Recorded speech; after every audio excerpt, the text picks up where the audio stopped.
Hi there guys, in today's video I'm gonna show you how to hide Facebook friend list. It is so simple and quick. First of all, you need to go on your right upper side on the three dots icon, then you need to select settings. After that, you need to scroll down and go on audience and visibility. Then choose the second section, how people can find you and contact you.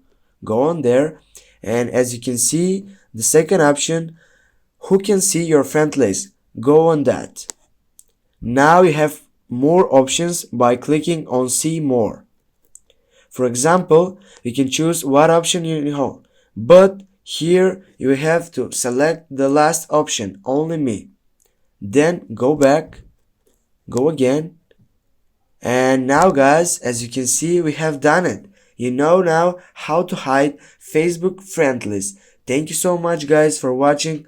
Thank you again. Have a nice day. Don't forget to hit that like and comment down below, and see you soon.